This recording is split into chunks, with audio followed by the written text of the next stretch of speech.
Selamat malam, selamat datang, dan selamat malam kepada peserta seminar pada malam hari ini.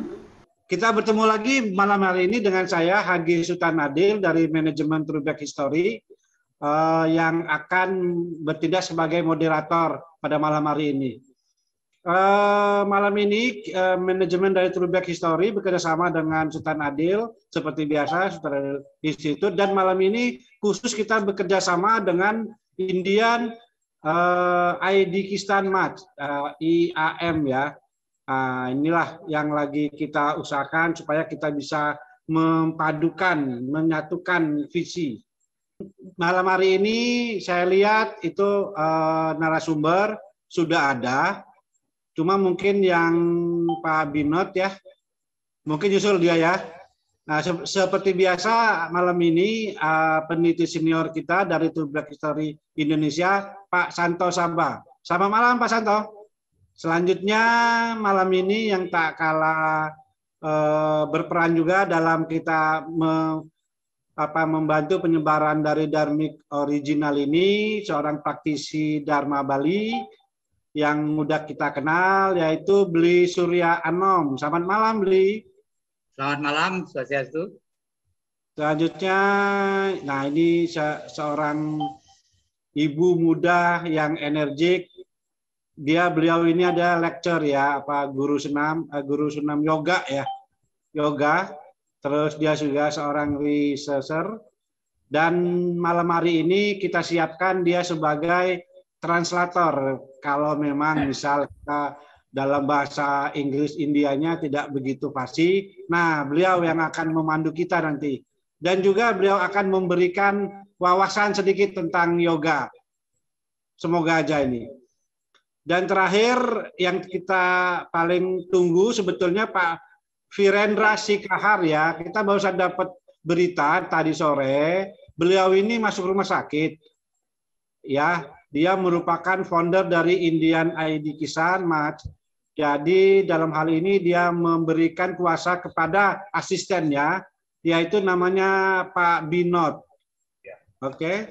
Jadi kita malam ini bertemu dalam diskusi santai aja ya. Diskusi santai mengenai bagaimana kita mensikapi sejarah daripada Indonesia yang sudah, kalau kami ya memperkirakan sudah banyak dibelokkan begitu ya. Namun dalam diskusi ini kita tanpa niatan untuk menistakan atau menyudutkan suatu agama tertentu, tapi kita hari ini adalah berdialog tentang sejarah ya. Kita tekankan adalah mengenai sejarah. Jadi kalau bukan mengenai aku sesuatu keyakinan atau juga menistakannya.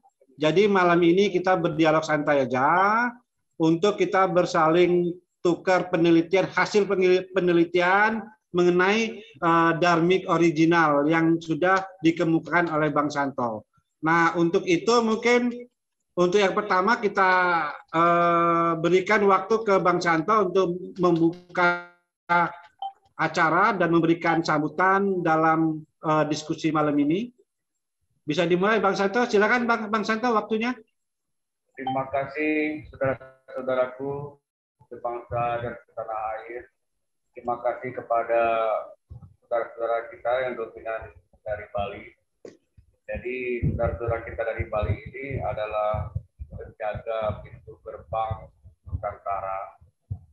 Karena ajaran leluhur kita, ajaran leluhur bangsa Nusantara, tidak hanya ajaran bangsa suku Bali, tetapi ajaran leluhur bangsa Nusantara itu tersimpan sempurna di Bali.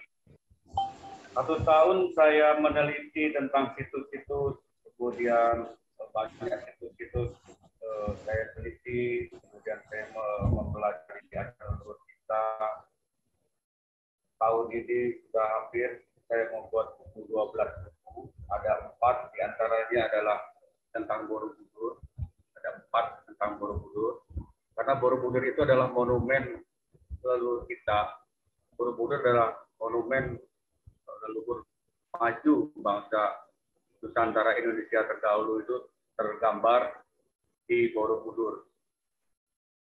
Jadi beberapa tahun penelitian saya tentang situs-situs, kemudian referensi saya tidak berdasar pada buku-buku yang dari penjajah, kemudian penelitian dari dominan saya dapat dari catatan-catatan Tiongkok, itu banyak menggugurkan labeling selama ini tentang sejarah pencatatan leluhur kita yang dominan itu banyak terlabeling.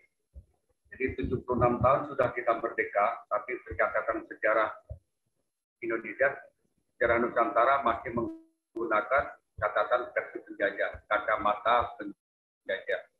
Itu sangat kita sayangkan.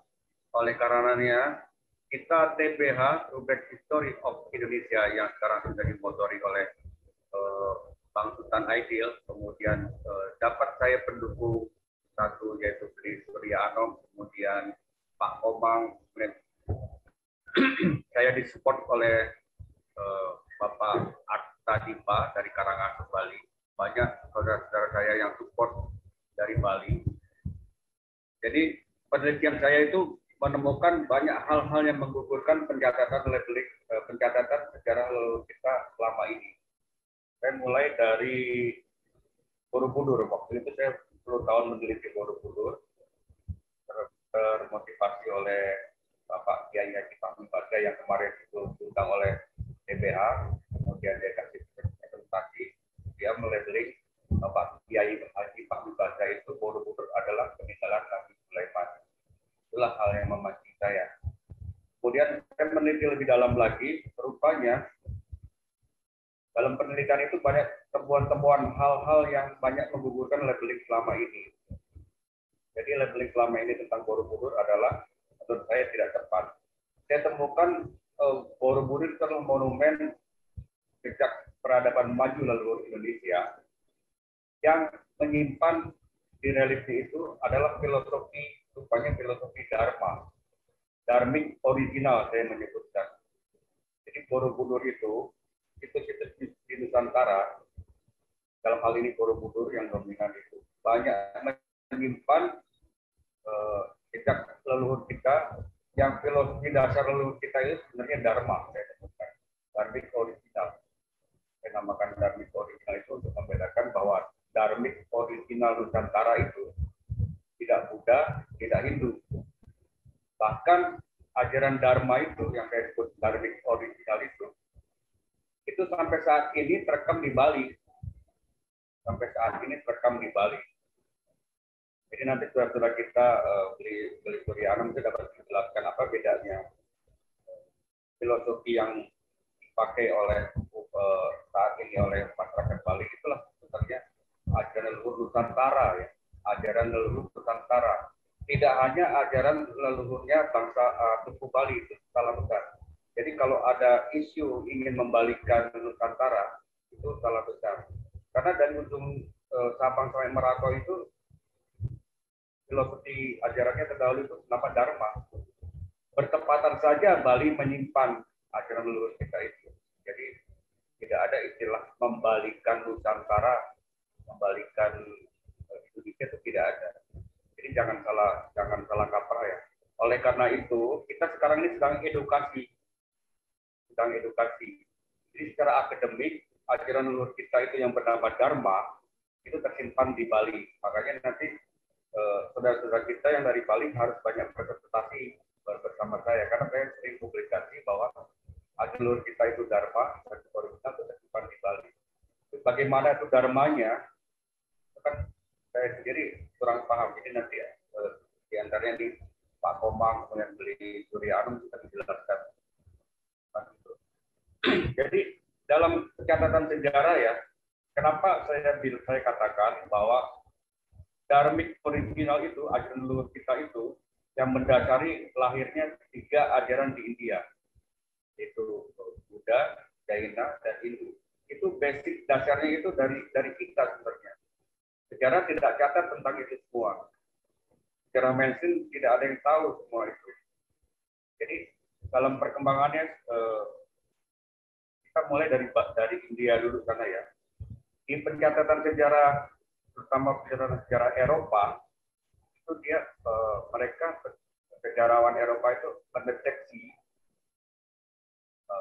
ajaran sebelum ada yang bernama ajaran Hindu, lebih tua lagi ya, ajaran Buddha dan ajaran Jaina itu, mereka cari itu apa sih sebenarnya basic dasarnya dua ajaran itu.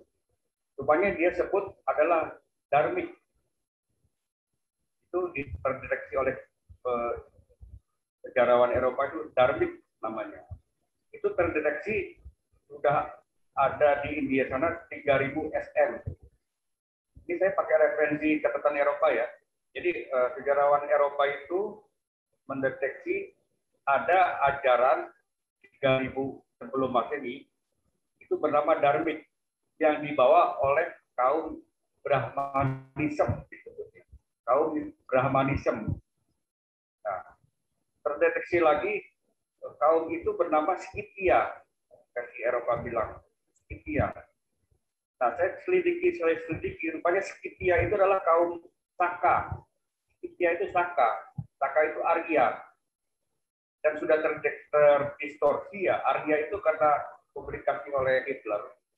Kan dia ingin merasa membanggakan suatu bangsa yang gagah perkasa, Arya. Maka dipakailah oleh bangsa Jerman untuk melabel dirinya, dia adalah keturunan bangsa besar, bangsa Arya. Itulah yang diklaim oleh Hitler. Jadi terpublikasi, kalau orang berkata tentang Arya, pasti itu dibilangnya bukan kita, bukan orang Nusantara. Apalagi Santo Saba yang katakan itu tidak, karena sudah terdogma Arya itu adalah bermata biru, tinggi. Itu karena Hitler itu saat itu memang menseleksi, setelah dia mengklaim dirinya itu keturunan bangsa Arya, maka diseleksilah pada saat itu orang-orang yang berbadan besar, bermata biru, versi standarnya dia. Ya, makanya terpublikasi sampai saat ini, yang disebut Arya adalah yang seperti itu. Sudah terdogma. Jadi kalau saya katakan kita ini Arya, saya diketawakan. Padahal banyak tuh nama-nama Arya di Bali. Di seluruh Nusantara itu banyak Arya. Tapi di Jerman tuh nggak ada namanya Arya kan. Itu salah satu yang mudahnya saja.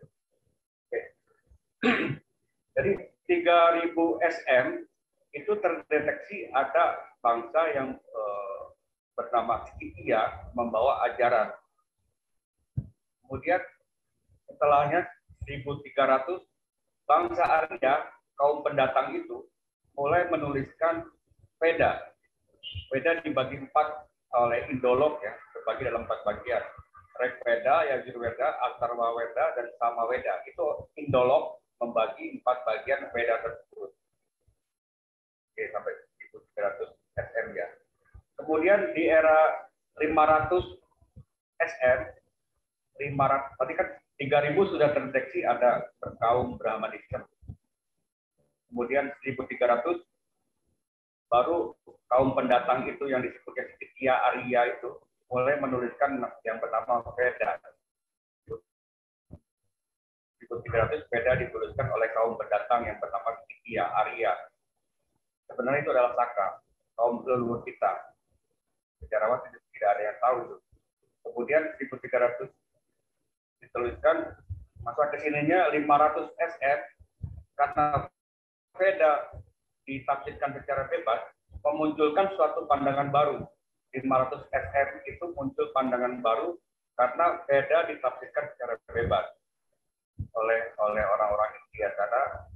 Tapi itu yang menuliskan adalah kaum Arya ya, kaum pendatang, bukannya Dravida. Dravida kan bangsa aslinya. Tapi kaum pendatangnya itu adalah Arya, Scythia, Saka. 1300 menulis yang kitab yang bernama Veda. Kemudian 500 SM-nya karena Veda ditafsirkan secara bebas, memunculkan pandangan baru terhadap Veda yang bernama Buddha. Jadi Buddha itu dicetuskan oleh Yang Mulia Siddhartha Gautama.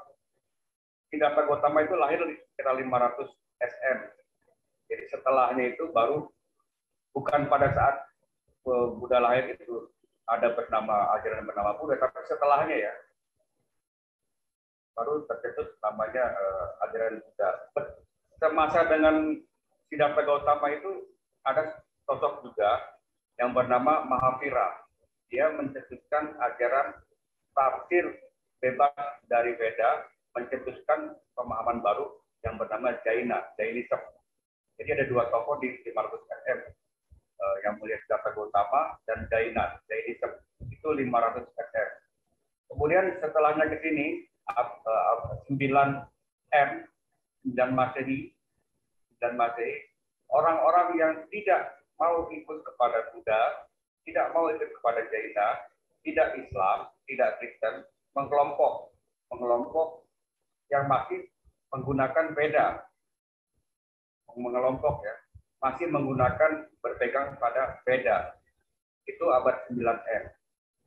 Kemudian 1300 M itu sudah mulai mengental mereka yang tidak Buddha, tidak Jaina, tidak Kristen, tidak Muslim, itu mulai mengelompok dan mulai jelas eksistensi dirinya. Kemudian di era kolonialisme Inggris 1830 barulah secara formal ajaran Hindu yang ditambah isme yang merujuk kepada agama dan kebudayaan mulai ada secara formal, ada ajaran yang bernama Hindu 1830 di India. Jadi jelas timeline-nya ya.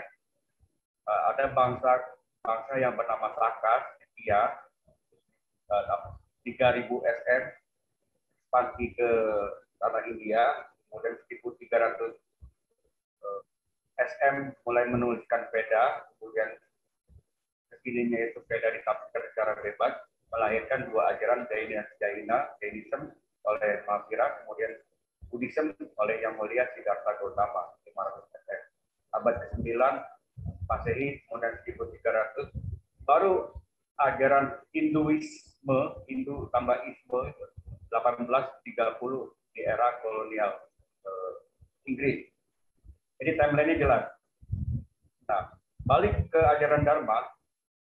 Dharma itu, dharmik original yang saya katakan itu, saya temukan itu di Nusantara. Jadi terutama di Borobudur itu saya temukan bahwa yang terlabeling di Borobudur saat ini adalah bukan salah satu dari dua ajaran yang terlahir di India rupanya. Rupanya adalah basic dari Hindu dan Buddha yang terlahir di India itu, basic filosofinya itu tergambar di Borobudur, juga di Prambanan, seluruh situs-situs Nusantara. Ada teks literasi yang menggambarkan bahwa yang saya sebutkan tadi ya, Dharma itu dari original itu ada di teks literasi kata Kusala Dharma Bhajana, Kusala Dharma Bhajana, dan kemudian Vinaya Dharma Kitakya, Kusala Dharma Bhajana, kemudian Vinaya Dharma Kitakya. Jadi teks kata-kata Dharma itu jelas ya. Kemudian kaumnya yang tadi saya katakan yang membawa dharmik sampai ke India itu abad 3000 SM, kemudian 1300 menulis Veda, kemudian Veda ditafsirkan secara bebas melahirkan dua ajaran Buddha dan Jaina, abad 1830 secara formal Hinduisme baru ada di India. Nah itu basicnya rupanya di Borobudur. Kaum yang membawa itu adalah kaum Saka, Skitya kalau orang Eropa bilang, kaum Cakya. Nah, kata-kata Cakya itu tergambar di Borobudur dengan teks literasi kata Cakya. Jadi ada poin teks literasi kata itu ya. Kusala Dharma Bhajana, Vinaya Dharma Kaya Kita, kemudian kaumnya itu kaum Cakya, makanya Cakya tergambar di Borobudurnya. Kemudian ada hal yang paling menggugurkan labeling selama ini bahwa Borobudur itu terlabeling pada salah satu ajaran terlahir di India. Ada 12 teks literasi kata yang menggugurkan selama ini labeling terhadap Borobudur, yaitu teks literasi kata SFRGGA, Svarga. Svarga itu banyak dilontar-lontar. Nanti beli Surya itu bisa dijelaskan. Svarga itu di balik kata-kata itu warga lokal. Terus yang tadi kata-kata warga itu menggugurkan labeling selama ini tentang Borobudur, bahwa Borobudur itu tidak berdasar pada salah satu ajaran yang terlahir di India, dipahami ya. Jadi Borobudur itu ajaran yang terlahir di India. Ajaran yang terlahir di India yang tadi saya sebutkan itu jelas ya, timelinenya ada Buddhism, ada Jainism, kemudian 1830 baru Hinduism.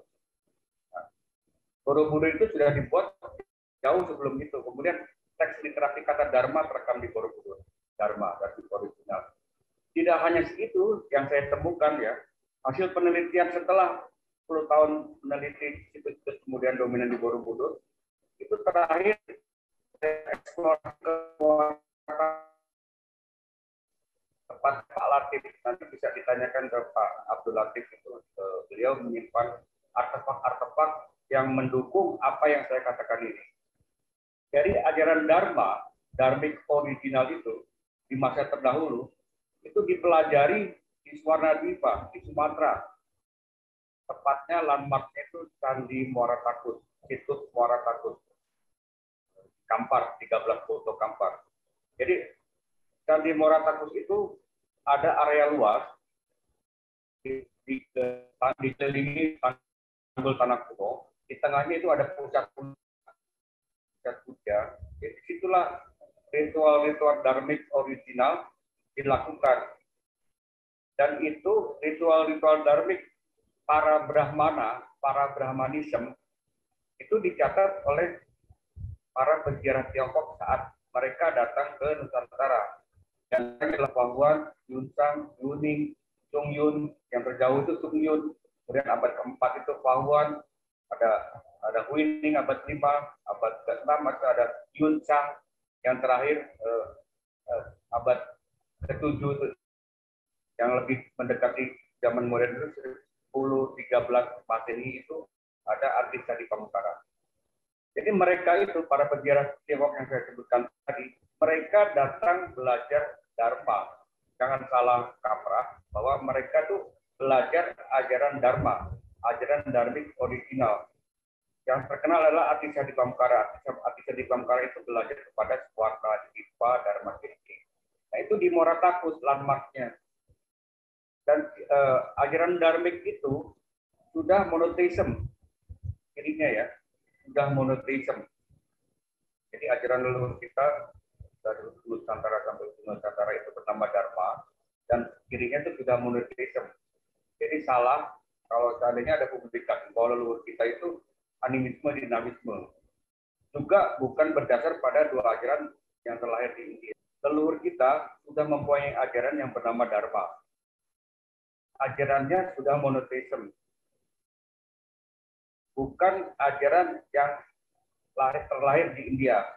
Selama ini sejarawan itu tertulis, kalau ditanya leluhur kita itu agamanya apa, pasti disebut ajaran Hindu dominan.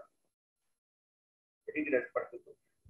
Hinduisme baru ada secara formil, kan tadi saya sudah katakan 1830 secara formil. Jadi tidak seperti itu. Jadi ajaran leluhur kita adalah Dharma. Dharma itu tergambar di Borobudur, terekam di sampai saat ini ada di Bali, tempat di Bali.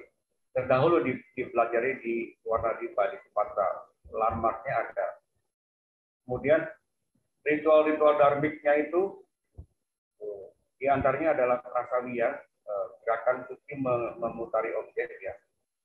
Terus terekam di Hindu itu pradaksina. Terekam di Buddha itu pradaksina. Terekam di Hindu itu prasawiya. Itu identik dengan tawaf. Jadi gerakan suci ritual memutari objek sudah ada di leluhur kita itu jauh sebelum 3000 SM. Karena apa? Leluhur kita ekspansi ke India melahirkan yang tadi melahirkan 3 ajaran yang ada di India. Berarti leluhur kita itu sudah mempunyai keyakinan yang monotheism jauh sebelum yang tadi saya sebutkan. Seperti itu. Dan sisa-sisanya itu masih ada rekam sampai saat ini, masih live di Bali itu, Dharma itu. Kemudian artefaknya, literasinya ada terekam di Borobudur. Kemudian artefaknya pusat pujanya, pusat ritualnya, sampai saat ini masih ada di situs Muara Takun. Jadi tadi sore tadi Pak Latif presentasikan itu. Beliau mengumpulkan artefak-artefak, di antaranya persis seperti yang kayak di Borobudur, orang duduk bersila itu. Jadi visualisasi orang duduk bersila itu adalah prosesi kontemplasi ajaran dharmik sebenarnya. Prosesi kontemplasi spiritual ajaran dharma, yaitu Topogloto kalau di Jawa. Kalau di Sunda itu disebutnya Tapa Brata. Kalau di Sumatera itu disebutnya Bataga, Tapo. Kalau di Bali itu disebutnya Upasena. Kalau di Sulawesi itu disebutnya Kamala. Orang yang melakukannya itu disebut Akamala. Jadi yang di Borobudur itu bukan visualisasi yang mulia Siddhartha Gautama, bukan. Tapi yang mulia Siddhartha Gautama mengembangkan ajaran leluhur kita, prosesi kontemplasi seperti itu dikembangkan di India. Tapi basicnya itu Dharma ya. Saya kira review globalnya seperti itu. Bang Sultan gimana, masih apa saya stop sampai sini atau di stop dulu aja ya? Review globalnya seperti itu. Jadi di sini adalah topik kita tentang dharmik original. Jadi teman-teman kita nanti dari Bali itu akan mempresentasikannya seperti apa itu dharmik original. Kan sekarang ini sepertinya agak rancu ya. Di Bali itu orang sebutnya Hindu Bali. Tapi tadi saya sebutnya itu bukan ini, karena nanti kata-kata yang di depan Bali itu akan merancukan mindset berpikirnya. Tapi kalau saya katakan secara subjektif ya, itu adalah dharmik original. Jadi kalau jelas itu kan, jadi dia tidak berdasar pada ajaran yang terlahir di India, jelas. Jadi kalau kita sebut Hindu Bali, nanti kemudian Hindu Kaharingan, itu kata-kata depannya itu masih mempresentasikan bahwa itu adalah dari dia. Jadi nanti ada proses ya kita setelah edukasi ini, kemudian apa itu dharmik originalnya, nanti para tulidi, para pedande di Bali itu akan menata diri untuk memformulakan seperti apa itu dharmik originalnya. Karena apa? Dharmik originalnya ini harus segera ditata ya, seperti apa dharmik originalnya. Karena nanti saudara-saudara kita yang dari Jaina, dari Buddha, dari mereka akan mencari original ajarannya. Yang saya katakan ini, kalau saudara-saudara yang di India mencari original ajarannya, itu ada di Bali. Dan Bali itu sudah siap gitu. Apa yang disebut dharmik originalnya. Jadi sekarang dengan adanya infiltrasi dari India akan mengelompok ya, akan mengkristal. Kemudian internal saudara-saudara kita di Bali, para studentnya itu akan menata diri untuk mereka yang ingin mengetahui original ajarannya itu pasti mereka akan mencari jati dirinya, dan itu ada di Bali. Seperti itu harapan saya, beli Surya Anom, beli Komang, dan saya di Bali. Saya kembalikan ke Pak Moderator, monggo Pak Ustaz. Oke, baik Bang Santo, terima kasih atas penjelasannya Bang Santo, sekalian pembukaan acara kita pada malam ini. Memang benar ya Bang Santo ya, kita mungkin sekarang ini jadi bertanya-tanya gitu loh ya, kenapa kok adanya Hindu dibilang dari India? Semua artefak yang lama dibilang Hindu. Kenyataan dari penelitian Hinduisme itu sendiri baru mulai ada 1800-an kan. Aneh jadi kita. Kenapa kok dibilang Hindu gitu ya. Nah, inilah yang akan kita bahas terus nih. Sampai-sampai dibilang Hindu ada Bali, Hindu Bali gitu loh. Kenapa jadi Hindu Bali juga? Padahal di Bali itu sendiri adalah kalau hasil penelitian Bang Santo tadi katanya ajaran Dharma ya, ajaran Nusantara asli itu. Kok kenapa sekarang dibilang Hindu?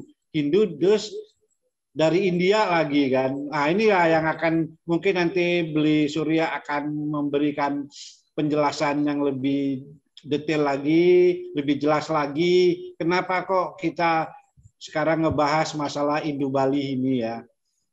Baik, untuk selanjutnya sudah pasti tadi saya sudah kasih bilang ada praktisi Dharma Bali yang sekarang udah akan siap mempresentasikan ya apa yang menjawatakan yang dijelaskan dari Bang Santo Sabah tadi.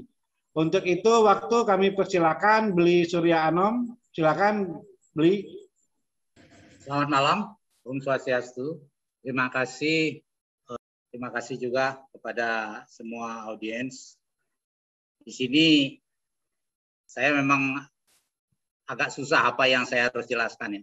Cuman saya mencoba menulis, jadi mengalir saja. Jadi ini sebenarnya bukan suatu presentasi, tapi suatu cerita. Jadi saya akan bercerita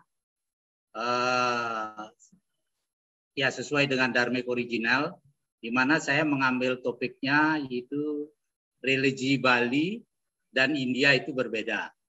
Jadi mungkin kita bisa masuk dari sana. Jadi seperti apa yang dijelaskan. Jadi Dharmic original, jadi itu adalah asli Nusantara. Kemudian Dharma ini adalah lahir di bumi Nusantara yang diaplikasikan masyarakat Nusantara di awal mulai adanya manusia di Nusantara. Nah, untuk hal ini, jadi memang untuk membuktikan ini atau untuk mengembalikan ini memang perlu diadakan suatu penggalian-penggalian. Jadi penggalian-penggalian dalam berbagai wujud. Jadi dari membaca, menganalisa, dan menyimpulkan terhadap temuan-temuan yang baru maupun temuan-temuan yang lama. Kemudian menganalisa agama yang totale, jadi dari Dharma ini sendiri. Jadi yang memang dari ajaran Dharma ini, maupun agama-agama yang ada, di mana adat, tradisi, dan budayanya yang mengacu ke Nusantara. Ini perlu dianalisa. Kemudian menganalisa buku-buku, jadi tulisan-tulisan Indolog Barat maupun Timur dari zaman penjajahan sampai zaman sekarang. Itu yang harus dilakukan, dan sebagian ini sudah dilakukan oleh Pak Santo Sabah ya. Jadi sehingga sudah dilakukan penelitian-penelitian yang tadi sudah mendapatkan hasil seperti sudah dibicarakan tadi, sudah dijelaskan tadi. Kemudian, nah ini perlu sekarang untuk mengubah atau meluruskan. Jadi para sejarawan ini yang punya, sehingga ada komitmen, ada persetujuan bahwa inilah Dharma atau sejarah aslinya Nusantara seperti ini. Gitu. Jadi sehingga apa yang sudah dilakukan Pak Santo Sabah ini, ya silakan aja mau diuji, kemudian dilakukan pembedahan lagi atau dibabarkan lagi. Nah sehingga para sejarawan jadi mau kembali atau menulis meluruskan sejarah itu. Nah, kenapa ini waktu kemarin seminggu yang lalu ya sudah saya jelaskan juga. Jadi kenapa atau tujuannya untuk apa kita memahami Dharmic original ini? Jadi sebenarnya simpel sekali. Jadi bangsa besar adalah bangsa yang mengenal sejarahnya, atau bangsa yang sadar dengan sejarahnya. Jadi tujuan yang pertama adalah untuk membangkitkan jati diri manusia Nusantara. Jadi dengan memahami atau sadar dengan sejarahnya, dengan Dharma yang ada di Nusantara, menjadikan manusia yang beradab dan berbudaya tinggi. Kemudian menjaga dan meningkatkan moralitas manusia Indonesia. Yang paling ini adalah, jadi dengan bangkitnya jati diri ini, maka rasa inferior, jadi yang selama ini terutama saya sebutkan jadi spiritual inferior, jadi setiap melihat apa yang dibawa orang asing, nah kita sudah rendah diri. Jadi beberapa penelitian atau beberapa tulisan-tulisan, sebenarnya orang-orang asing itu menulis dengan mengumpulkan seperti cerita dari Guru Made Sumantre yang waktu lalu ini. Ada penulis Barat ya, itu mengumpulkan atau menulis tentang Brahmana Buddha yang ada di Budekeling Karangasem. Kemudian lucunya, jadi para cendekiawan Indonesia atau cendekiawan Bali justru mempelajari itu merefer ke buku yang ditulis oleh orang tersebut. Kenapa mereka, padahal mereka ada di Bali, kenapa mereka tidak langsung belajar ke Budekeling? Nah ini adalah salah satu sebenarnya adalah rasa inferior, karena begitu kita melihat bahwa itu ditulis orang Barat, nah kita sudah rendah diri, jadi sehingga lebih bagus kita membaca tulisan itu daripada kita katakanlah langsung datang ke Budekeling, di mana tempatnya di Bali juga dekat, dan kita bisa melihat aslinya bagaimana. Nah kemudian tujuan berikutnya adalah mencegah invasi keyakinan. Nah ini yang terjadi di Bali saat ini. Jadi karena invasi keyakinan ini akan merusak sistem Indonesia, di mana tatanan kebinekaan kita memang kita sudah atur sedemikian rupa di Indonesia, dan Indonesia ini bukan negara agama, tapi Indonesia menjadikan agama untuk menuntun moralitas bangsa. Nah, sangat berbeda dengan di India. India adalah negara sekuler. Jadi negara tidak care terhadap agama. Jadi orang mau apapun di sana tidak ada masalah. Jadi kalau orang mau mengaku sebagai Tuhan di India, seperti yang dilakukan oleh beberapa kelompok ya, yang sekarang mengintervensi Bali, ya, jadi dari kelompok Hare Krishna maupun Sai Baba, mereka mengaku bahwa pendirinya itu adalah Tuhan. Jadi dari kelompok Sai Baba, dari kelompok Hare Krishna menyatakan bahwa mereka itu pendirinya itu Sri Krishna Mahaprabhu ya. Jadi Chaitanya Mahaprabhu, dia mengatakan bahwa dia adalah Sri Krishna atau Tuhan yang turun ke bumi pada abad ke-15. Nah, kemudian Prabhupada, jadi yang kemudian mendirikan di abad ini ya, di abad ke-19 ini, mendirikan Hare Krishna, itu juga mengaku bahwa dialah avataranya, jadi yang turun ke bumi. Nah, begitu pula dengan Sai Baba, jadi pendirinya itu mengaku bahwa Sai Baba sendiri, Sri Satya Sai Baba, beliau adalah Siwa. Jadi karena memang sektenya sekte Siwa. Jadi, nah inilah kalau di Indonesia, nah ini tidak boleh terjadi. Kalau terjadi maaf, itu, maaf. Ini katanya ada yang mau di-share nggak filenya? Oh iya, boleh. Belum nampak ini filenya.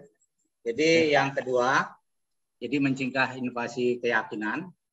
Jadi karena invasi keyakinan ke Indonesia ini merusak tatanan kebinekaan. Nah, di samping juga akan merusak ideologi Pancasila. Ini. Jadi, nah ini yang tadi pengalaman saya.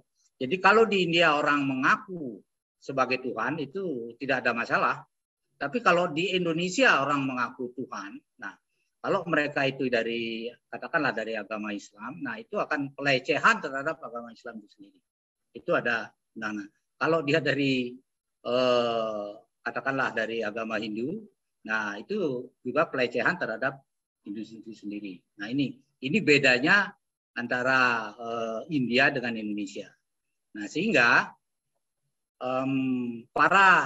jadi yang tadi saya bilang itu mereka masuk ke Indonesia dengan mengaku sebagai bagian dari Hindu. Nah ini, dan inilah yang merusak. Karena apa? Karena mereka membawa ajaran yang berbeda, di mana di dalam Hindu yang sebenarnya basicnya adalah ajaran Dharma, itu tadi sudah disebutkan itu. Jadi memang basicnya monoteisme, di mana Tuhan itu kita sebutkan acintya, jadi bukan manusia yang dituhankan. Jadi Tuhan itu acintya, di mana teologinya itu sangat kuat, teologi Nusantara. Nah, sehingga di level agama dan beragama itu berbeda. Jadi, nah itulah mereka masuk, kemudian mereka menyebarkan ajarannya, dan itu akan merusak dari ajaran yang ada.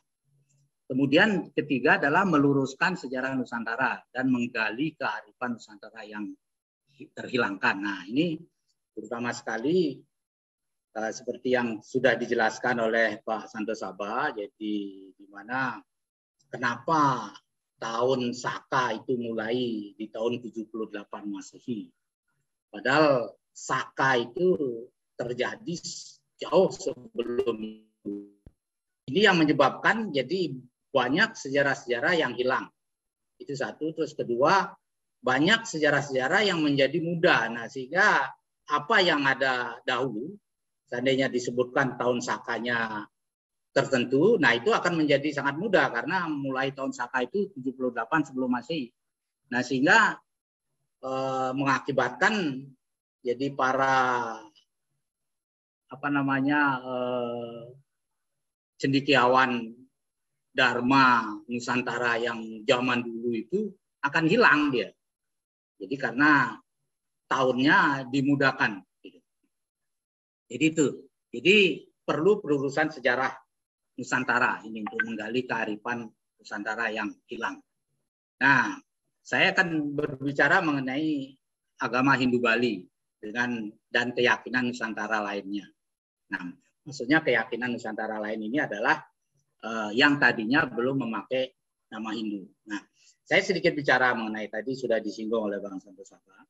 Jadi kenapa para tetua di Bali dulu memakai nama Hindu?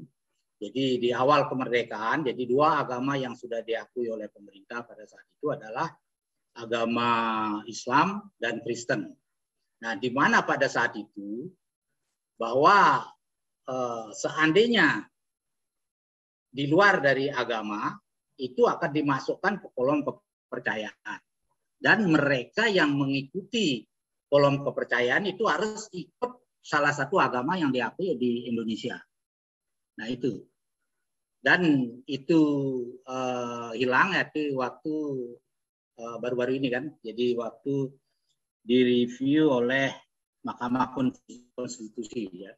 Jadi di mana aliran kepercayaan sudah dibolehkan tidak memeluk agama yang resmi ada di Indonesia. Nah itu tapi implementasinya sampai sekarang saya tidak lihat. Jadi terutama tentang pencantuman di KTP itu kelihatannya masih berat. Tetapi sejarahnya kenapa ajaran Bali ketika itu memakai nama Hindu? Karena pemerintah pada saat itu berdasarkan dengan agama-agama yang ada artinya yang dikenal di dunia. Nah, kalau ketika itu kita pakai nama Gama Tirta, yaitu yang dipakai oleh ageman Bali pada saat itu, nah pemerintah tidak akan mempercayai atau tidak akan memasukkan sebagai kelompok agama.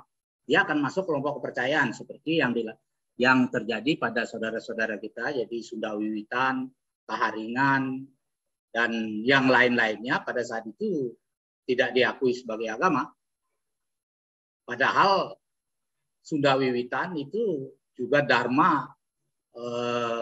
dharmik original ya, jadi dharma yang ada di Nusantara.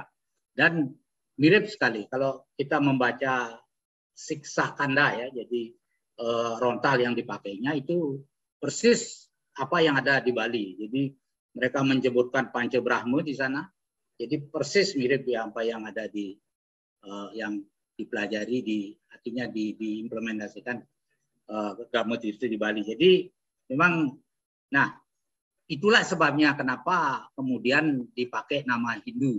Nah kebetulan itu kalau dibicarakan sejarahnya agak panjang. Nah kebetulan dengan nama Hindu ini yang paling cocok. Jadi karena tidak mungkin memakai nama Islam, tidak mungkin memakai nama Kristen. Nah ketika diusulkan Siwa Buddha juga pemerintah tidak menerima. Jadi sebenarnya yang cocok itu adalah yang benar Siwa Buddha. Jadi karena memang Dharma Nusantara yang dipakai di Bali itu namanya ajaran Siwa Buddha. Kemudian menjadi pada tahun sekitar 1045 itu menjadi Dhamma Tirta. Jadi itu pada zaman Prabu Erlangga. Nah dan itu yang terus berkembang di Bali. Nah, jadi itu kenapa kita memakai nama Hindu Bali atau kemudian menjadi Hindu. Nah, dirubahnya Hindu Bali menjadi Hindu karena tadi seperti dikatakan oleh Bang Santosaba bahwa jangan sampai ada image Bali itu menghindukan Nusantara.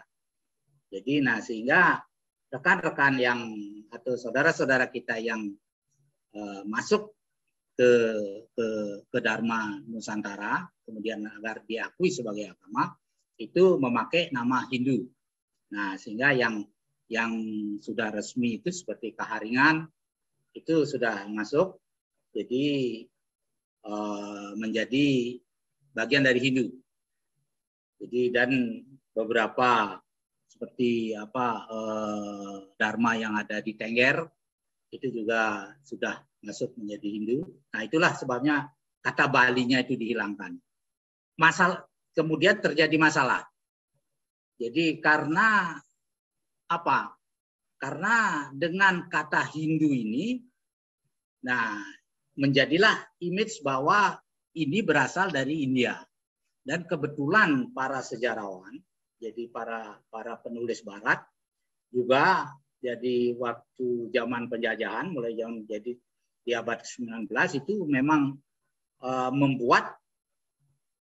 melihat Bali ini, kemudian dia membuat Bali ini termasuk kemana. Nah, dicobalah mencari ke India, jadi mendatangkan orang-orang India pada saat itu.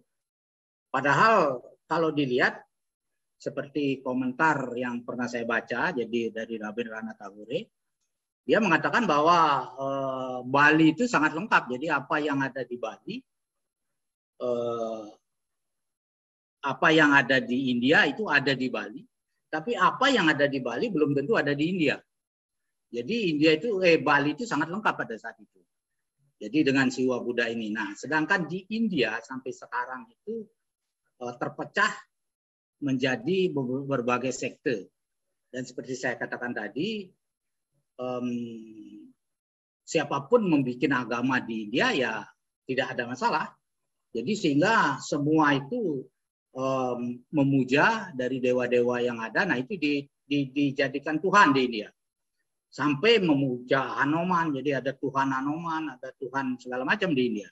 Jadi ada sekte-sekte yang memuja hal itu. Nah sehingga tidak ada masalah untuk di India. Nah itu beda dengan di Bali. Jadi kembali yang seperti dikatakan Bang Santo, saya juga membaca di ensiklopedia Britannica ya. Kata Hindu itu pertama kali digunakan penulis Inggris itu tahun 1830, itu benar sekali. Nah sehingga akan lucu jadinya seandainya dikatakan bahwa ajaran Nusantara ini atau Dharma yang ada di Bali ini walaupun memakai nama Hindu itu datang dari India. Karena Dharma yang ada di Bali ini sudah ada jauh sebelum tahun 1830. Cuman kita mendompleng nama aja pada saat itu untuk bisa diakui sebagai agama. Jadi maksudnya begini, ajaran ini memang sudah ajaran agama, cuman dengan nama yang tidak lazim dilihat pada saat itu di dunia, nah sehingga tidak bisa dikelompokkan sebagai agama. Nah, ini polisinya pemerintah pada saat itu. Nah, sehingga menjadilah dia agama Hindu Bali. Nah, seandainya pada saat itu bisa diterima nama Gama-tirta, mungkin di Bali itu akan memakai nama Gama-tirta, dan itu mungkin lebih menusantara dan mungkin lebih bisa diterima oleh semua. Jadi Dharma Nusantara yang masih tetap memegang ini. Nah, kemudian dua agama yaitu Islam dan Kristen sangat jelas asal-usulnya. Jadi agama Islam itu berasal dari Arab, kemudian Kristen juga sudah jelas dan itu diyakini oleh penganutnya.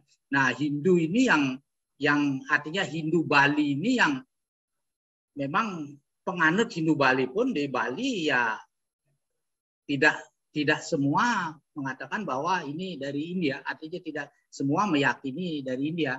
Nah, sekarang jadi terakhir ini memang banyak yang menulis atau mengatakan ini dari India, yaitu karena dihubung-hubungkan saja.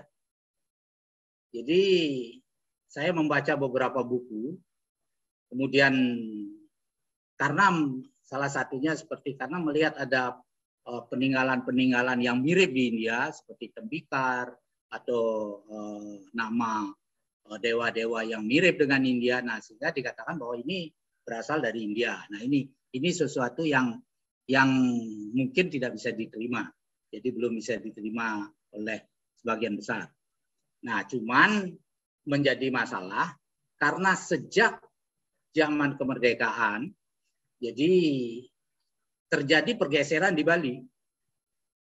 Jadi di mana Hindu Bali itu tidak lagi mempelajari dari Rontal, tetapi lebih banyak mempelajari sastra-sastra yang datang dari India. Karena kebetulan tetua Bali yang pada saat itu para pelajar itu belajar ke India. Nah, sehingga mereka membawa sastra-sastra India yang memang sepintas adalah mirip. Tapi kalau kita menjalani agama Hindu Bali, jadi dengan kerangka dasar yang ada, jadi kerangka dasar agama Hindu Bali yaitu tattva, susila, dan upacara atau acara. Nah, itu kalau menjalankan agama Hindu Bali itu tidak bisa hanya menghafalkan sastranya aja, atau tidak bisa membaca sastranya aja. Pasti harus melaksanakan juga susilanya. Jadi bagaimana perilakunya. Jadi saya sempat singgung juga pada pembicaraan yang lalu, yaitu bahwa sebenarnya dasar beragama Hindu Bali, jadi dasar beragama itu harus jujur, welas asih, peduli, dan adil. Nah, inilah susilanya. Jadi ini harus, kalau orang tidak melakukan ini, dia tidak akan mendapatkan atau tidak akan ketemu dengan tattva yang benar. Nah, ini perbedaan. Nah, kemudian untuk menghubungkan niskala dengan skala dengan niskala atau dunia dengan keniskalan, nah itu ada upacara. Jadi inilah yang harus ketiga-tiganya ini dilakukan jadi oleh umat Hindu di Bali. Nah, sehingga baru mereka akan bertemu dengan ketatwaan atau ajaran yang benar. Nah, kalau di India itu berbeda.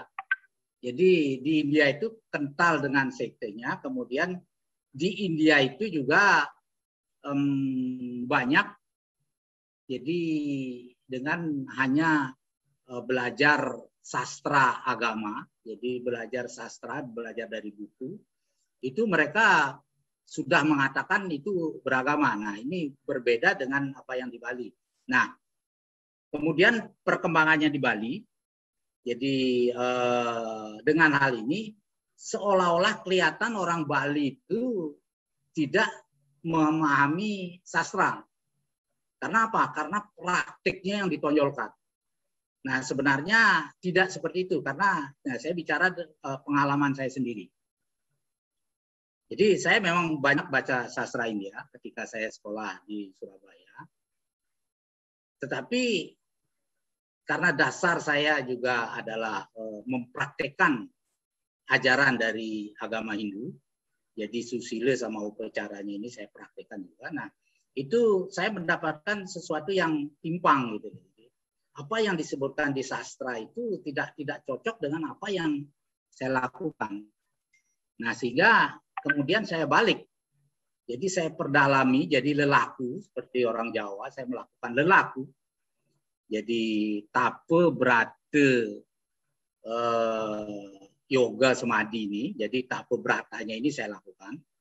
Jadi di awal, nah dari sana akhirnya justru ketemu jadi dengan melakukan upacara yang benar ketemu tatunya. Jadi contohnya seperti kenapa orang Bali itu melakukan pecaruan. Nah, di dalam sastra India yang dibawa oleh ajaran-ajaran Sampradaya justru dikatakan bahwa itu pembunuhan yang tidak benar atau ajaran yang tamas atau ajaran yang rajas. Jadi bukan ajaran yang satwika. Nah, ini keliru karena apa? Karena mereka tidak menjalankan upacara itu sendiri. Nah, sehingga tidak menjalankan upacara itu sendiri, jadi tidak merasakan dan tidak menemukan apa sebenarnya yang dilakukan itu.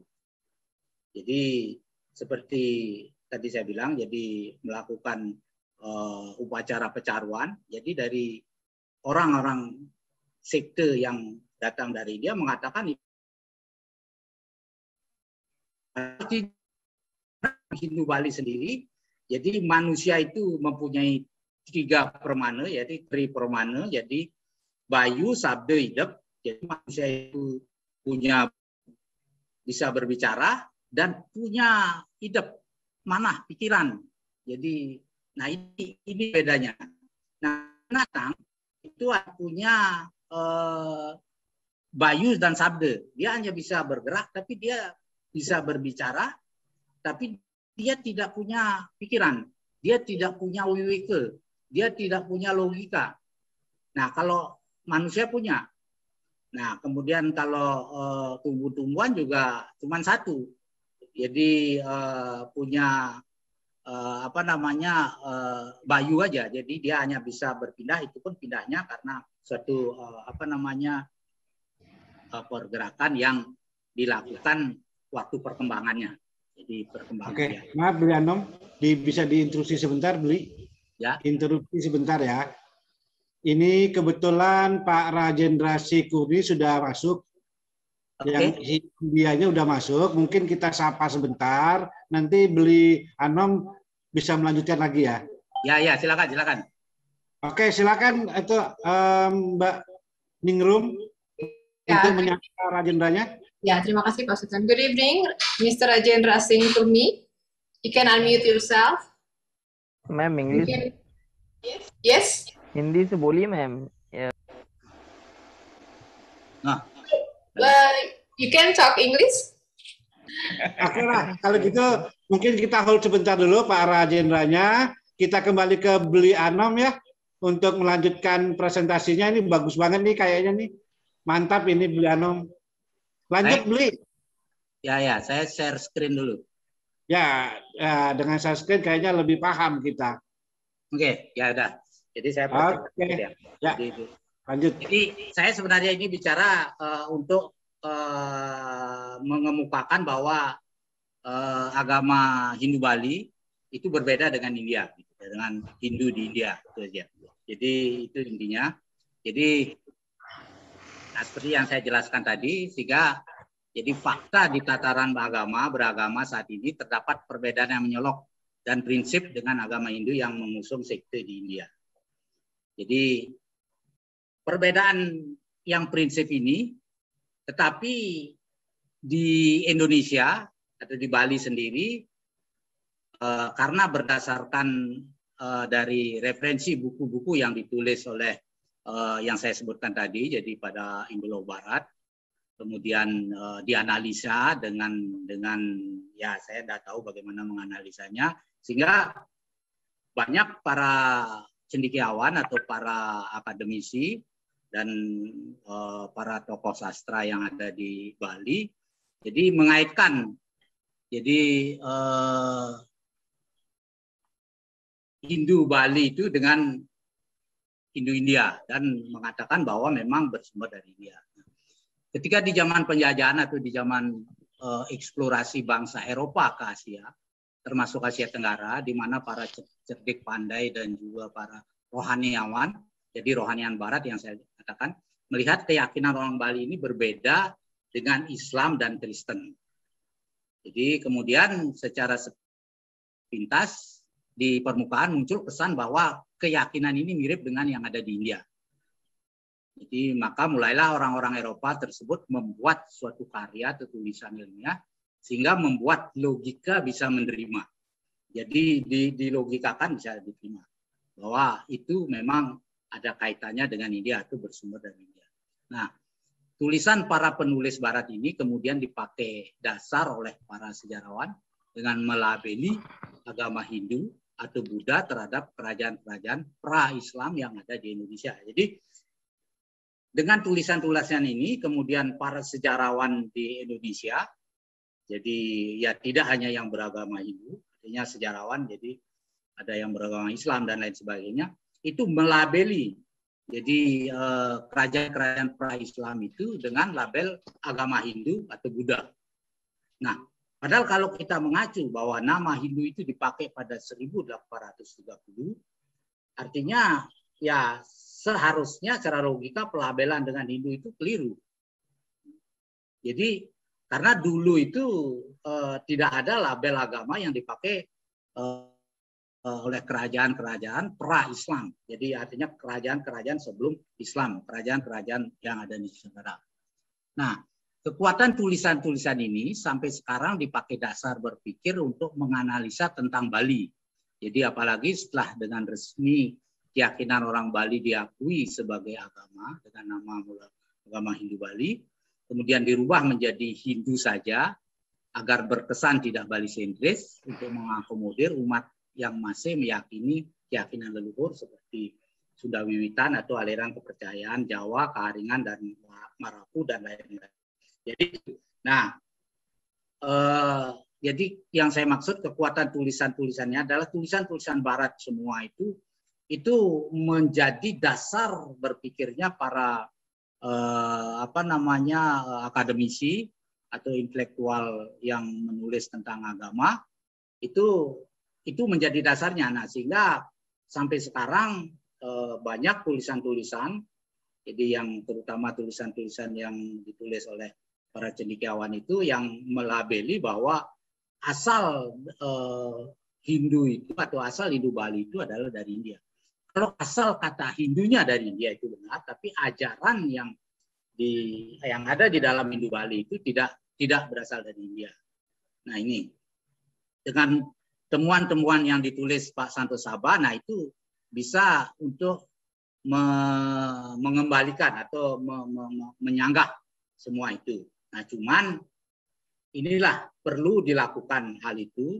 Jadi mungkin jadi perlu dari kita atau dari bersama-sama ini untuk berani membawa hal ini, bahwa apa yang dikatakan itu keliru ya. Tentu keliruannya itu kita kasih atau kita buktikan dengan hasil-hasil penemuan yang bisa diterima secara logika dan ilmiah juga. Nah, banyak orang yang mendalami agama Hindu sebagai pengetahuan. Jadi kenapa ini bisa diterima secara logika? Jadi kenapa jadi tulisan-tulisan Barat itu bisa diterima logika? Yaitu satu, karena banyak orang yang mendalami agama Hindu sebagai pengetahuan tidak konsisten menjadikan ajaran agama Hindu Bali sebagai ajaran kerohanian. Jadi di dalam Parawidya dan Aparawidya, jadi ilmu kerohanian dan ilmu pengetahuan secara umum, jadi sebenarnya mempelajari ilmu kerohanian ini tidak bisa sama dengan mempelajari ilmu pengetahuan secara umum. Jadi ilmu kerohanian ini harus dipelajari dengan juga melakukan lelaku. Jadi artinya tidak bisa kita hanya menghafalkan sloka, tidak bisa kita hanya menghafalkan mantra, tidak bisa kita hanya melafalkan kata-kata indah yang ada di di buku-buku suci, tapi kita juga yang paling, jadi sehingga match dia. Jadi itulah praktek siwa Buddha yang ada. Jadi tatua susila upacara, jadi susila sama upacaranya itu adalah praktek, dan tatuanya itu adalah filsafat atau pengetahuannya. Jadi praktiknya ini juga harus dilakukan karena dengan praktik. Jadi dan filsafatnya itu akan, katakanlah istilahnya, akan menjadi jenana yang meresap di dalam di dalam diri manusia. Karena itulah Hindu Bali. Nah, tanpa jenana yang meresap, kalau dia bicara ketatuaan, nah ini dia hanya bisa bicara saja. Dan inilah kenapa jadi banyak ada, katakanlah, orang-orang yang ahli agama, jadi mengatakan bahwa dirinya ahli agama, itu tersandung katakanlah kasus pidana. Itu kenapa? Karena tidak ada peresapan di dalam jenananya, itu tidak meresap. Karena kalau memahami agama dengan jenana yang meresap, dia tidak akan mungkin melakukan suatu pelanggaran, katakan, dan tidak mungkin akan melakukan, katakanlah, seperti yang ada sekarang, yaitu kasus korupsi dan lain sebagainya, tidak mungkin. Karena itu sudah meresap. Nah, tetapi kalau jenananya tidak meresap, nah agama itu hanya sebatas di pengetahuan saja, sebatas dia baca. Nah, sehingga apa yang tidak boleh dilakukan di dalam beragama, mereka akan melakukan selama itu menguntungkan dirinya. Jadi pengetahuan kerohanian ini bila tidak diikuti dengan lelaku, maka ajaran itu akan hanya menjadi hafalan dan tidak meresap dalam batin. Nah, penelusuran ajaran karena berdasarkan, jadi kenapa diterima dengan logika itu? Karena penelusuran ajaran ini karena berdasarkan buku saja. Jadi atau disebut agama permanen. Jadi tidak masuk, jadi tidak melakukan suatu lelaku. Jadi karena berdasarkan buku saja. Kemudian, nah para ahli rontal, jadi belum ada yang berani tegas membuat tulisan tentang sumber Hindu Bali. Padahal mereka seharusnya paham. Jadi karena apa? Karena di rontal-rontal pun tidak ada katakanlah hal yang atau benang merah yang bisa dikaitkan dengan mengatakan bahwa sumbernya ini dari India. Jadi katakanlah rontal buan yang menyebutkan hal itu. Padahal praktik Hindu Bali itu semua sebenarnya ada di rontal. Semua ada di rontal yang ada di Bali. Kemudian para cendekiawan selalu memakai dasar Sanskerta sebagai bahasa dari India. Nah ini yang tulisannya Bang Santo Sabah juga menolak itu. Jadi bahwa sudah dibuktikan bahwa Sanskerta itu tidak berasal dari India. Tetapi karena jadi ada orang India namanya Panini yang membuat atau menyempurnakan tata bahasanya. Dalam arti menyempurnakan tata bahasanya karena kebutuhan untuk sastra India. Nah, makanya saya ada membaca buku yang ditulis oleh tokoh agama di Bali. Jadi saya tidak sebut namanya. Beliau itu mengkritik banyak bahwa tentang kesalahan tata bahasa dari Weda yang dipakai pedanda-pedanda di Bali. Jadi banyak mantra-mantra itu dikritik karena banyak mantra yang di Bali itu kadang-kadang campur itu antara bahasa Sanskerta dengan bahasa Kawi atau dengan bahasa, ada yang pakai bahasa Pali. Nah ini dikritik habis oleh tokoh agama itu. Nah saya bisa mengerti kenapa beliau itu mengkritik karena beliau mempelajari agama atau pelajaran rohani ini tidak melakukan praktik. Artinya tidak melakukan lelaku. Nah, sehingga memang pengetahuannya secara textbook itu sangat jago sekali karena hafal semua. Jadi memang itu dikupas tuntas di mana bahwa diceritakan bahwa Sanskerta itu tata bahasanya seperti ini. Nah, sedangkan di Bali, nah sehingga dikatakan bahwa mantram yang ada di Bali itu banyak yang kacau. Itu. Jadi itulah.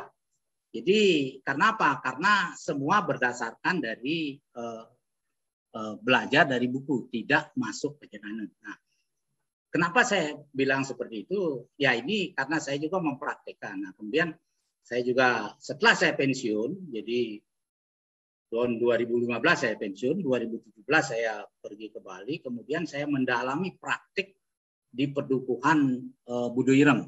Jadi di daerah Budo Keling, di Desa Topati, namanya Banjar Topati. Nah, di sanalah saya melakukan praktik tantra yang menggali ajaran kuno Bali. Termasuk di sana saya temukan akhirnya beda dari home yadnya yang dilakukan leluhur orang Bali zaman dulu, yaitu Danghyang Dwi Jendra dengan Danghyang Astapaka, dengan Agnihotra yang dilakukan oleh Sampradaya sekarang. Jadi memang di dalam frontal itu ada Agnihotra, tapi bukan seperti itu. Nah, homa yang dilakukan oleh Danghyang Dwi Jendra yang pernah saya baca ada tulisan dari Sampradaya Sai Baba, yaitu tulisan dari kelompok Weda Kosanam mengatakan dihentikannya homa itu karena terjadi kebakaran di Gelgel. Nah, itu sesuatu yang sudah salah. Karena api homa itu pada saat dilakukan itu tidak membakar. Jadi Danghyang Dwi Jendra pada saat itu dikerubuti oleh api tapi tidak terbakar. Kemudian di atas Danghyang Astapaka itu ada, di atas api yang dibuat oleh Danghyang Astapaka itu ada sarang laba-laba, itu tidak rusak. Dan apa hasil setelah homa itu adalah kesuburan Bali. Jadi pada saat pemerintahan zaman Batu Renggong. Nah itulah. Jadi kalau dikatakan dihentikan itu karena ada kebakaran, nah itu jelas satu keliru. Nah itu cerita seperti itu memang banyak menjalar, artinya banyak ada di Bali. Jadi banyak diceritakan bahwa itu dihentikan karena ada kebakaran. Sebenarnya tidak. Homa itu tidak membakar. Yang benar dihentikannya itu karena kemampuan kita. Jadi kemampuan setelah Danghyang Dwi Jendra dan Danghyang Astapaka itu tidak lagi mewarisi kemampuan untuk membuat api homa itu. Itu yang jelas. Nah, kebetulan saya di Pedukuhan Budo Ireng sedang mendalami itu. Nah, tentu belum bisa seperti apa yang dilakukan oleh Danghyang Astapaka. Jadi membuat api yang sejuk itu belum mampu. Tapi kita ya namanya praktik ya kita harus jalankan. Gitu. Jadi suatu saat ya diharapkan kita bisa membuat api yang sejuk. Nah, tapi di dalam praktik-praktik yang sering saya lakukan, jadi kadang-kadang jam 12 siang saya melakukan di mana namanya di satu lapangan yang terbuka itu tidak, artinya padahal jam 12 siang dengan api besar ya tidak membuat dehidrasi lah katakan. Jadi masih tetap jadi bisa dilakukan sampai selesai. Jadi itu sedikit ilustrasi dari saya kenapa logika-logika itu bisa diterima. Jadi penjelasan tentang sumber Hindu itu dari India karena memang praktik Hindu banyak dilakukan tanpa melakukan praktek lelaku. Tapi kalau orang yang melakukan lelaku seperti beberapa praktisi tantra yang saya temukan di daerah di sana, jadi mereka tidak banyak berbicara tentang tulis, tapi mereka memahami bahwa memang tidak ada sumbernya, tidak bisa 5 menit lagi ya. 5 menit lagi ya, Beli. Oke. Jadi, nah sedikit tentang pemahaman Weda. Nah ini yang kemarin saya ditanyain sama sama Pak Santo Sabha. Jadi Weda itu bukanlah judul atau nama dari suatu buku ya, artinya seperti Al-Quran, Injil, Tripitaka, bukan. Jadi Weda adalah sesuatu yang berisikan ajaran kerohanian yang diyakini sebagai ajaran yang diwahyukan Tuhan. Jadi sesuatu ini merunut ketulisan dan juga dari berbagai media yang dipakai, dan juga tidak tertulis. Jadi itu adalah Weda. Nah, istilah Weda dipakai oleh semua keyakinan yang memakai bahasa Sanskerta. Jadi di Bali sebelum diterjemahkan Weda Persia, jadi mulai dari benua Hindu, semua mengacu kepada Weda yang ada di Rontal. Dan para Sulinggih Kristen Bali sampai saat ini memakai rujukan ke dalam Weda yang ada di Rontal, baik itu berbahasa Sanskerta maupun berbahasa Jawa kuno. Jadi kalau kita ingin mengetahui Weda yang Bali yang dipakai di Bali, nah itu kita bisa merujuk ke apa yang dipakai Sulinggih sekarang. Nah, banyaknya terjemahan Weda dari India sehingga menjadikan Bali secara tidak langsung terinfiltrasi ajaran India. Bahkan tragisnya banyak ajaran Bali dikatakan salah dengan membenarkan ajaran India yang sebagai pengganti. Nah ini, jadi kalau melihat Bali sekarang itu memang agak susah. Nah inilah, jadi harus kita mengembalikan Bali. Jadi sehingga kita dengan mengembalikan Bali kita bisa mengembalikan Dharma itu sendiri.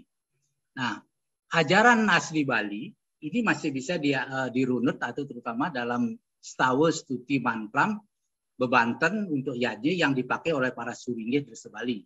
Tapi sejak tahun 1990-an itu mulai ada Sulinggih yang tidak murni menggunakan Kristen Bali. Nah, Sulinggih ini kembali membawa sistem yang ada dari India di masa kini. Nah, ini. Jadi kalau bicara Bali, jadi dilihat Bali sekarang ini memang tidak akan sulit menemukan Dharma itu, bahwa Bali itu bersumber dari Dharma di Nusantara. Nah, kalau kita masuk merunut ke ajaran yang dipakai Rontal-Rontal, maka kita akan bisa memahami bahwa Bali itu adalah Dharma dari Nusantara. Nah, jadi rumpun keyakinan asli Nusantara mempunyai kesamaan dalam ketatuaan dan susila. Jadi seperti Sunda Wiwitan. Nah, saya sempat baca di Sunda Wiwitan dia ada menyebut Panca Brahma di sana dan persis. Jadi Iswara di timur, Brahma di selatan, kemudian Mahadewa di barat, Wisnu di utara, Siwa di tengah. Nah itu ada di Siksa Kanda kalau tidak salah. Dari buku yang dipakai oleh saudara-saudara dari Sunda Wiwitan. Nah, begitu juga dari Jawa, Kaharingan. Nah, ini filsafat keagamannya sangat sama. Nah, begitu pula teologinya. Hanya di Bali lebih banyak rontal-rontal Nusantara yang masih utuh dan dipelajari oleh para pejalan spiritual di Bali. Jadi, ada disebutkan, kalau tidak salah, ada 3.000 judul rontal yang ada di Gedung Kertil. Nah, ini dari tulisannya ada Bapak ahli rontal ini, Sugilanus. Jadi saya baca di medsos. Jadi ada sekitar 3.000 judul rontal di Gedung Kertil. Jadi rontal ini adalah periode 750 tahun sebelum Majapahit sampai 500 tahun sesudah Majapahit. Artinya rontal ini ditulisnya pada rentang waktu yang cukup lama.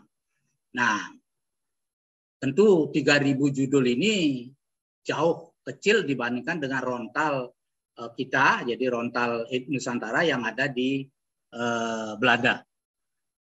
Nah, tapi rontal-rontal yang ada di Weda tidak hanya ada di Gedung Kertil. Jadi di Bali tidak hanya di Gedung Kertil, ada beberapa museum rontal di Bali. Seperti di Karangasem itu ada museum rontal yang juga menyimpan banyak rontal di sana, atau di geria-geria, di Puri, Padukuhan, dan tempat pengembangan sastra Bali. Nah, ini saya tidak sebutkan saja. Jadi ini sisi rontal yang di Gedung Kertil.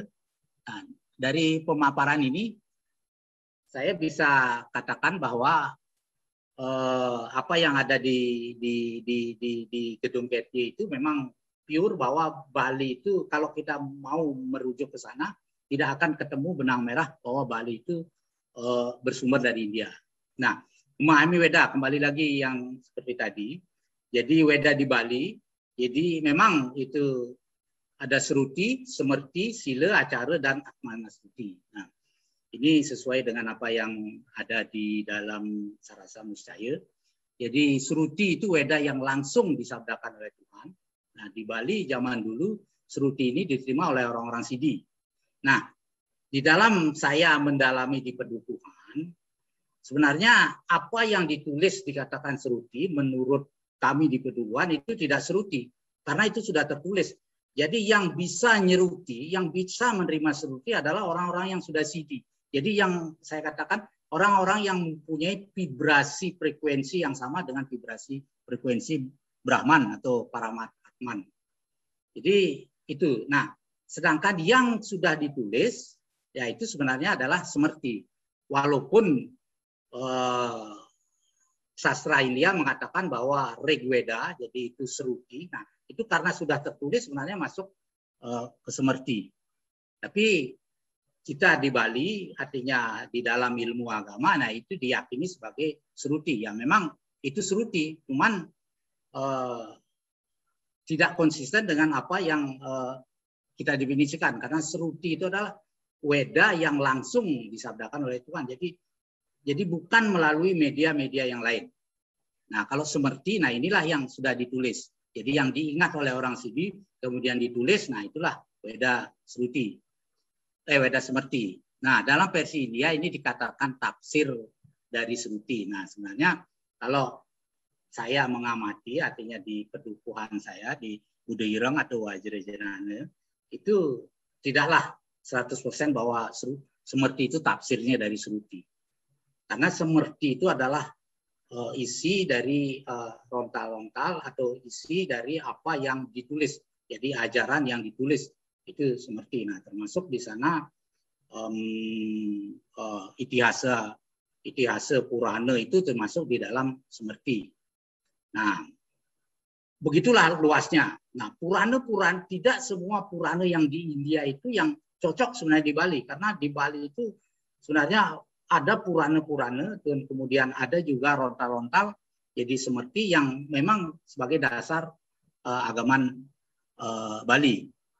Nah, dikatakan ada hubungan ke India karena banyak yang membawa Purana-Purana yang dari India. Nah, kemudian ada sila. Sila ini adalah perilaku orang suci. Kemudian acara adalah aturan atau dresna yang di masyarakat sifatnya kerohanian. Nah, yang terakhir adalah Atmanastuti.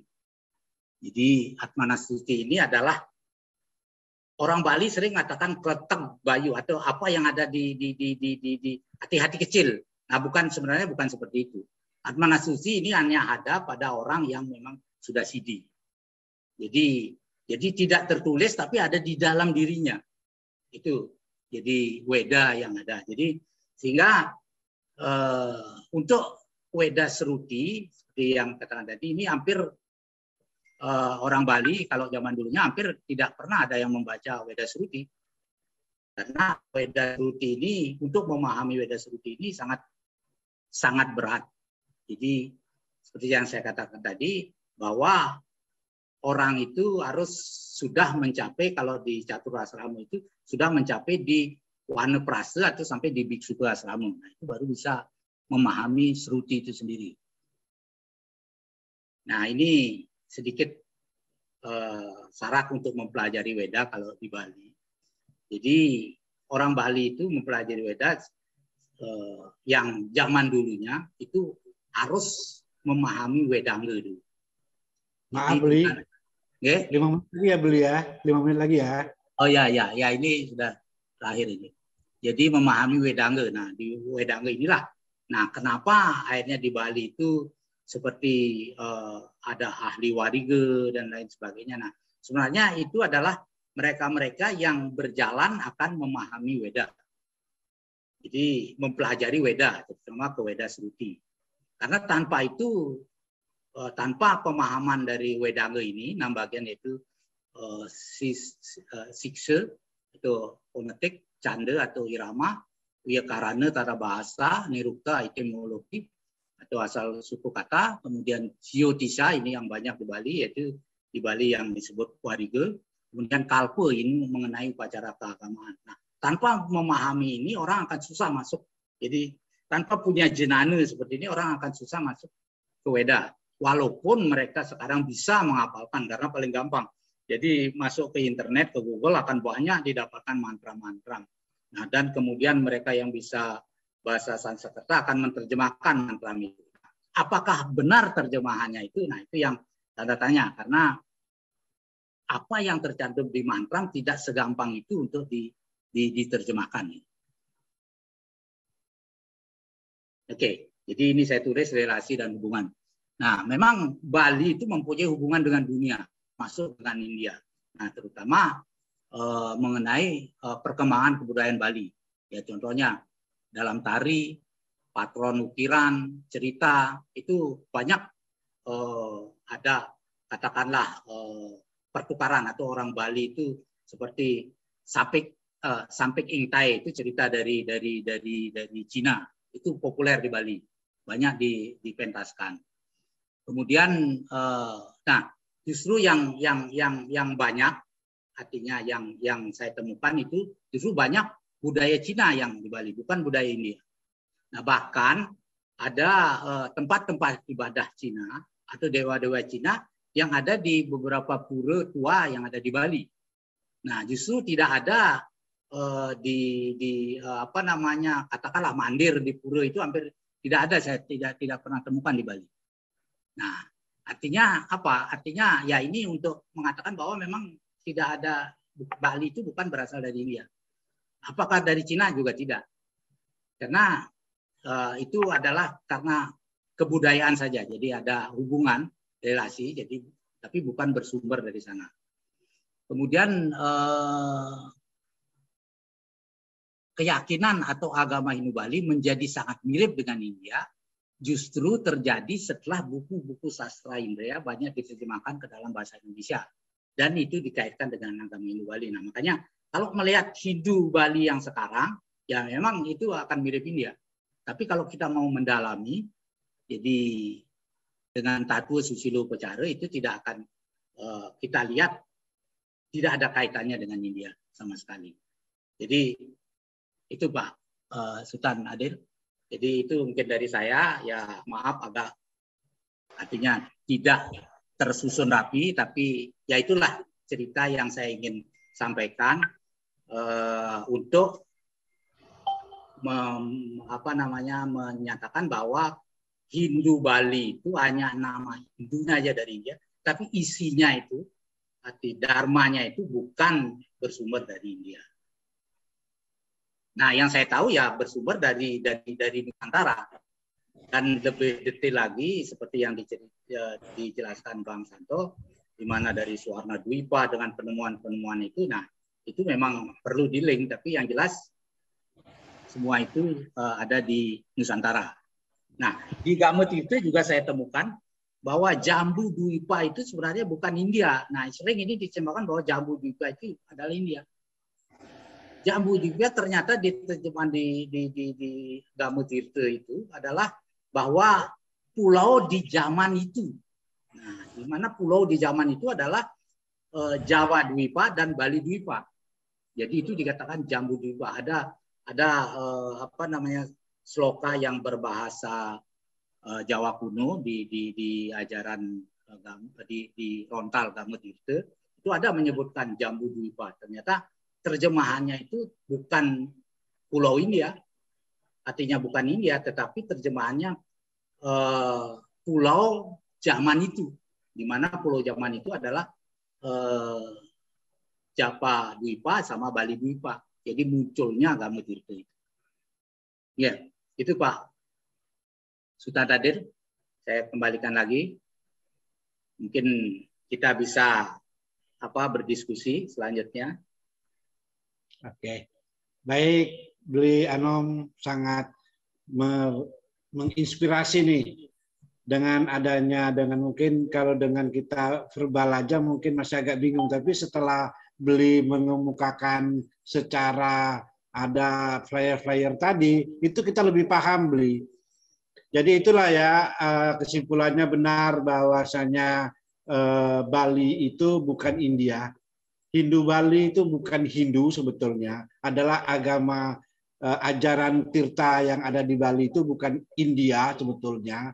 Inilah yang mungkin akan kita luruskan ke depan, akan kita perbaiki yang mungkin persepsi yang salah selama ini, mungkin juga dari segi politik ya, karena kan mungkin dulunya Hindu itu dianggap Hindia kali ya, dari India. Jadi makanya dibuatlah agama di Bali adalah Hindu India. Ini mungkin Beli Anom ya, tugas kita mungkin ya akan memberikan pemahaman kali ya.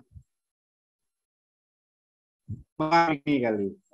Ya, yang jelas para tetua kita, para tetua Bali zaman itu di bawah pimpinan Gusti Bagus Suduriwo itu yang jelas menginginkan bahwa keyakinan orang Bali yang dijalankan di Bali pada saat itu untuk masuk ke kelompok agama, bukan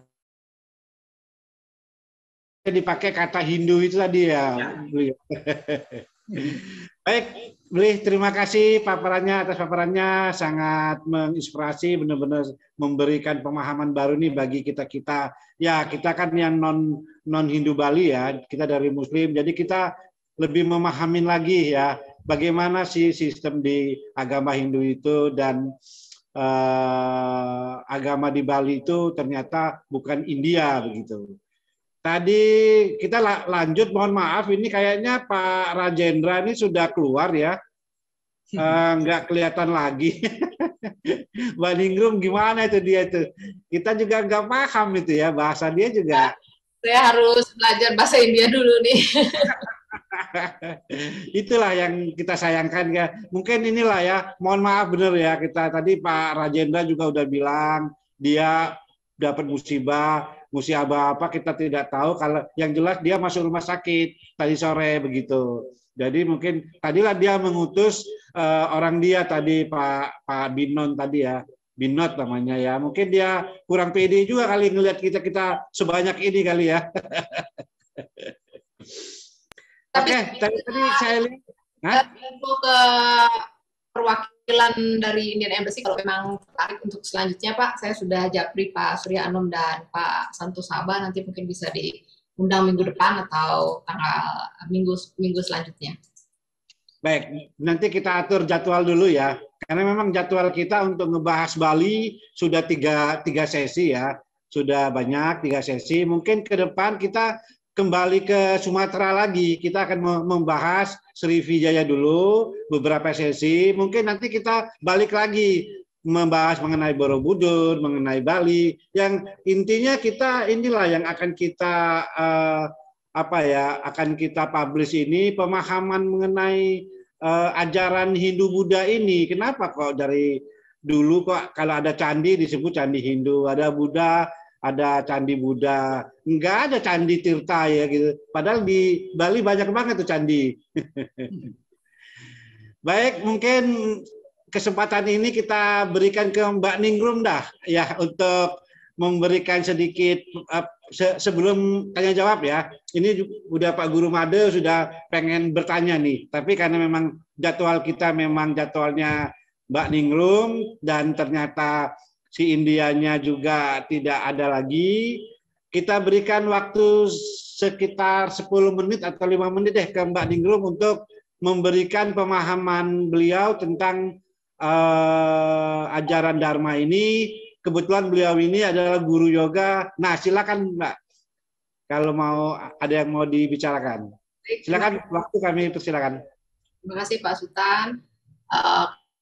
Kembali yang terhormat Pak Santo dan Pak Surya Anom mungkin lebih banyak pemahamannya dari beliau-beliau ya, para senior. Kalau saya dari sisi akademisi, kebetulan saya dosen juga, dan sejarah yang saya pelajari karena saya mengajar bagian sosial politik, historinya kebetulan dinamikanya Eropa, Amerika, dan Australia gitu, bukan India.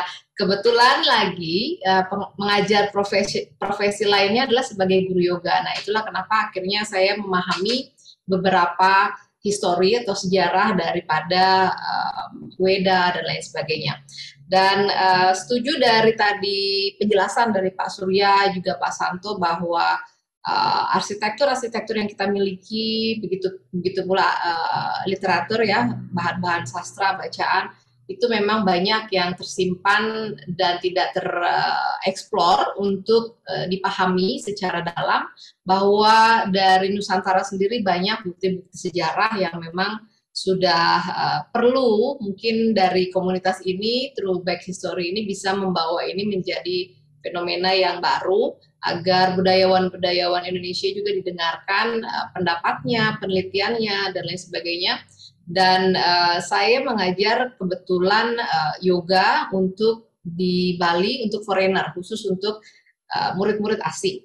Nah, ada satu hal yang memang membuat saya semangat untuk sharing ke foreigner ini adalah bahwa kita tahu sendiri bahwa di Bali sebelum COVID ya, semua orang datang ke Bali untuk menikmati Bali gitu ya, menikmati Bali sebagai semua keindahan alam, kemudian culture-nya, budayanya yang nggak ada dimanapun. Dan setuju tadi penjelasan Pak Surya bahwa untuk mengakui bahwa ajaran ini adalah ajaran dasar adalah dengan melihat masyarakatnya, bagaimana masyarakatnya hidup, gitu. Bagaimana budaya di Bali itu bukan karena komersialisasi, bukan karena industri gitu ya, karena bisnis, tapi memang mereka masyarakatnya ini mengikuti budaya Hinduism ini secara sehari-hari gitu, bukan dari sesuatu yang memang sudah ditinggalkan. Sampai sekarang semua pengajaran histori yoga dan juga cara mengaplikasikan yoga, karma yoga, jnana yoga dan lain sebagainya itu diterapkan oleh orang-orang masyarakat Bali. Culture budaya yang masih dipertahankan di Bali itulah yang menjadi satu poin bagi tourism ternyata menarik gitu. Jadi kalau orang mau ikutan pelatihan yoga, pilihannya adalah India dan Bali, mereka melihatnya bahwa Bali ini lebih eksklusif dibandingkan India.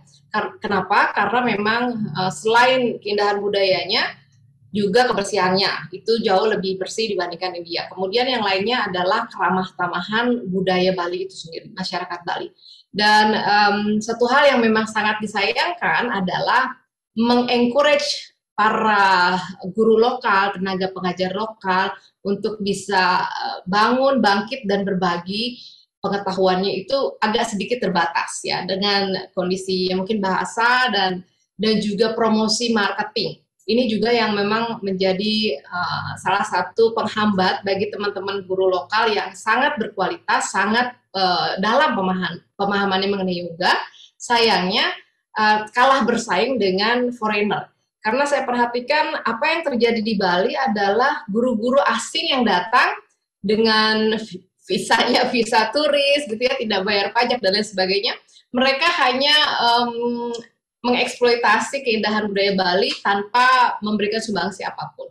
Nah, inilah yang saya ingin salah satunya membangkitkan bahwa teman-teman lokal Indonesia secara keseluruhan, mari kita bersama untuk terus membagikan ini, karena ternyata guru-guru Indonesia terutama Bali sangat menarik untuk dipelajari bagi para turis ini. Mereka malah karena jarang sekali ya guru-guru Indonesia, sering mereka bilangnya this is my first time to learn from the local gitu. Ini baru pertama kali loh saya belajar sama orang asli Indonesia gitu kan. Seolah-olah tidak ada yang bisa membagikan knowledge ini, pengetahuan ini dari orang-orang kita. Nah, ini tugas kita untuk bisa terus membagikan pengetahuan yang memang dasarnya dari Nusantara. Itu saja sih yang saya bisa sharing. Mungkin Bapak Ibu jika ada informasi, terutama Guru Mades Mantra juga lebih senior ya, beliau juga membagikan keilmuan yoganya melalui sekolah yoganya. Saya juga salut dan sangat mendukung teman-teman yang memang bisa memaksimalkan potensi di dalam dirinya untuk bisa memberikan pengetahuan ini dan meningkatkan kualitas negara kita gitu ya. Itu saja mungkin Pak dari saya. Terima kasih. Saya atas nama pribadi dan atas nama teman-teman di Sanak TBH ya, mohon maaf kalau ada pelayanan yang kurang bagus, kurang baik. Juga kami ucapkan terima kasih kepada Bang Santosa Bapiliang, Bang Beli Surya Anom ya, ke Mbak Ningrum Ambarsari. Terima kasih telah memberikan pencerahan, tapi memang kita sayangkan ya, teman kita Virendra dari India nggak bisa hadir karena memang bukan kemauan dia juga, kondisilah yang menentukan dia harus ke rumah sakit begitu. Tadi sudah mengutus orang dia, tapi ternyata orang dia juga nggak bisa bahasa Inggris. Susah juga kita. Baik, untuk itu Saya ucapkan terima kasih. Saya tutup malam ini webinar kita dengan ucapan selamat malam dan terima kasih. Terima kasih.